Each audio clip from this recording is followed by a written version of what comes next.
So hello everyone, आज हम लेके आए हैं most important MCQ for exam 2025 from unit electrostatic. So let us start with the first MCQ.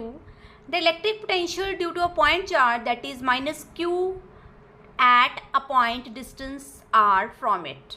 सो हमने electric potential find करना है माइनस क्यू चार्ज का, जिसका डिस्टेंस कितना है आर.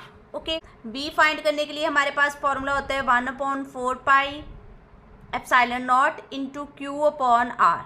सो क्यू यहाँ पर कितना दिया है माइनस क्यू, और इसको कंसिडर किया है के, तो ये पर हमारे पास आ गया that is equals to minus K Q upon R. So option D is correct here. Okay, next question देखते हैं. The electric potential at a surface of the atomic nucleus of radius 9 और 10⁻13 सेंटीमीटर यहाँ पर हमें radius दिया है. Nucleus जो है एटॉमिक न्यूक्लियस का हमने रेडियस जो है फाइंड करना है. तो एटॉमिक न्यूक्लियस के लिए हम यहाँ पर फॉर्मूला लगाएंगे. V is equals to 1/4 pi epsilon naught ZE upon R. Okay, so 1/4 pi epsilon naught की वैल्यू आपके पास पता है कितनी होती है, 9 × 10⁻9. Z की वैल्यू दी है यहाँ पर हमें 50. E की वैल्यू होती है 1.6 × 10⁻19 और रेडियस दिया है हमें 9 × 10⁻13 इंटू 10⁻2. वो सेंटीमीटर में है तो उसको मीटर में कन्वर्ट करेंगे. ओके, सो यहाँ पे 9 और 9 कैंसिल हो जाएंगे. ये 10⁻9 और 19 हो गए 10⁻−10. ओके, जब इसको सॉल्व करोगे नीचे आ जाएगा 10⁻−15, ऊपर सॉल्व करोगे तो ये आ जाएगा 15. तो इट मीन्स ये बन गया 10⁻5. रफ में हमने ये कर लिया सॉल्व. तो यहाँ पर 50 को 1.6 के साथ मल्टीप्लाई करोगे तो 80 आ जाएगा. 80 × 10⁻5. सो हमारे पास आंसर कितना बन गया, ये जीरो इधर शिफ्ट हो जाएगी. 8 × 10⁻6 जो है यहाँ पर हमारा आंसर बन रहा है. Option B is correct here. So option B is correct here. Next question देखो. A point P lies at a distance x distance पे लाई कर रहा है from the mid point of the electric dipole.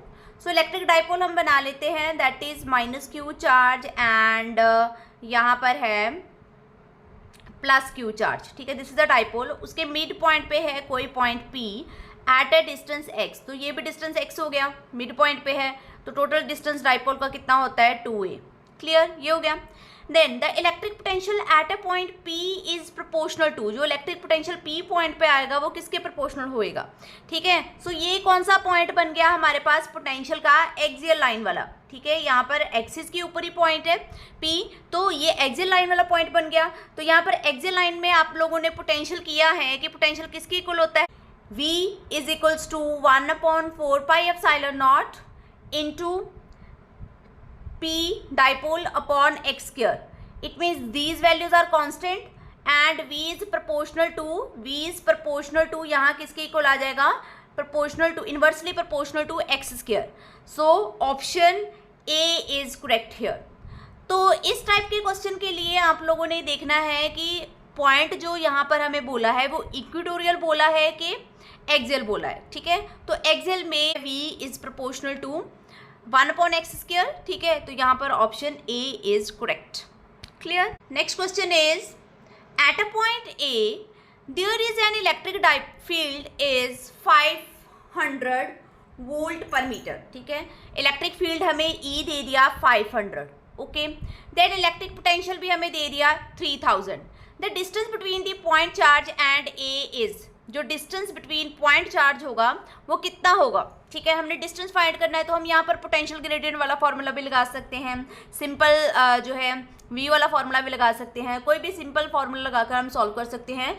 So we know that E is equals to V upon D ये होता है.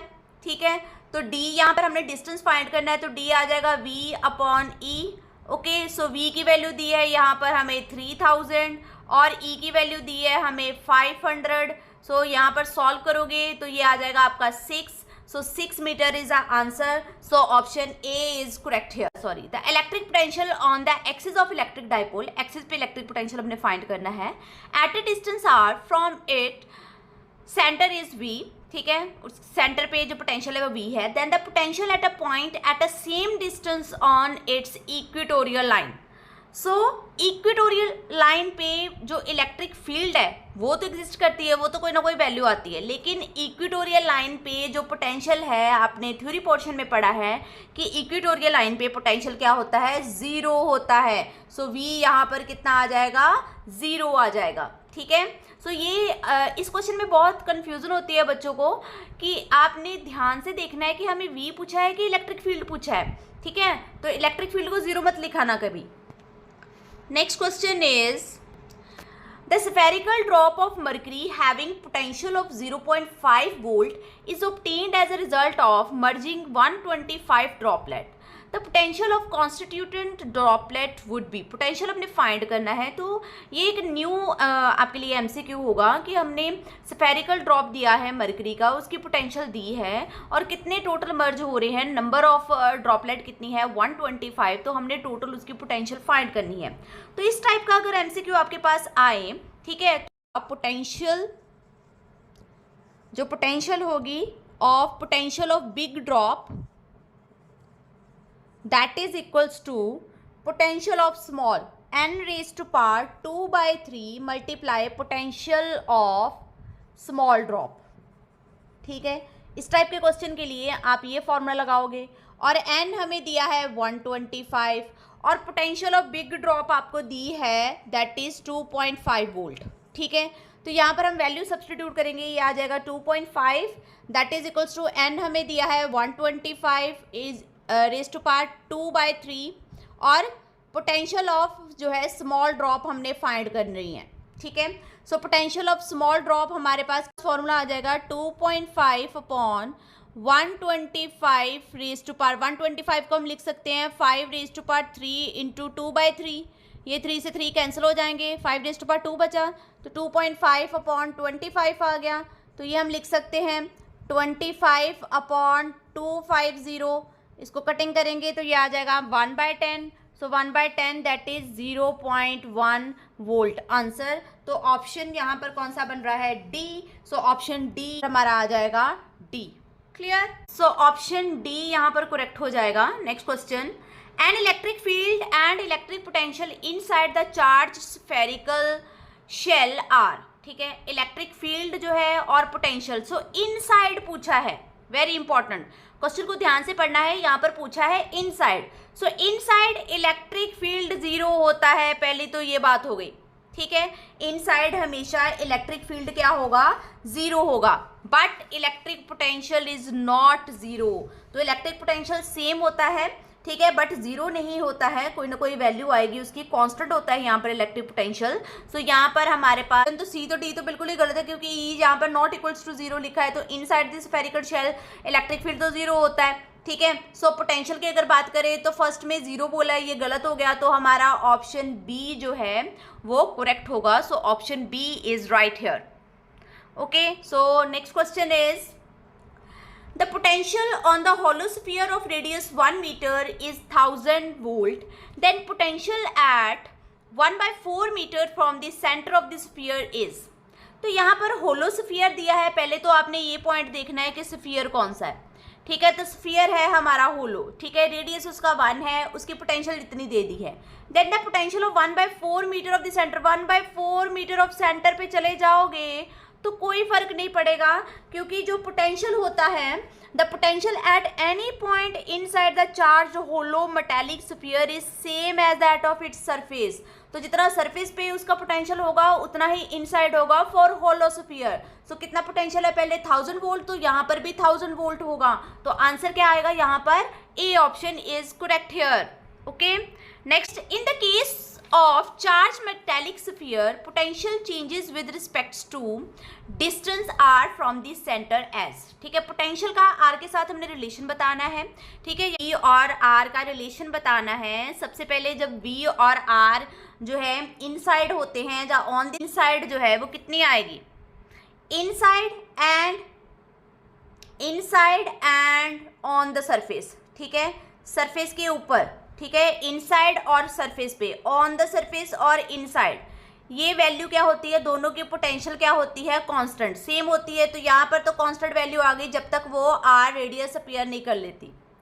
उसके बाद जब रेडियस इंक्रीज होता जाता है, मीन्स आउटसाइड जब हम पॉइंट लेते हैं तो आउटसाइड पॉइंट पे क्या होता है, so outside v inversely proportional हो गया r के, जितना r इंक्रीज होता जाएगा v डिक्रीज होता जाएगा, तो ये वाला ग्राफ आ गया। So option B is correct here.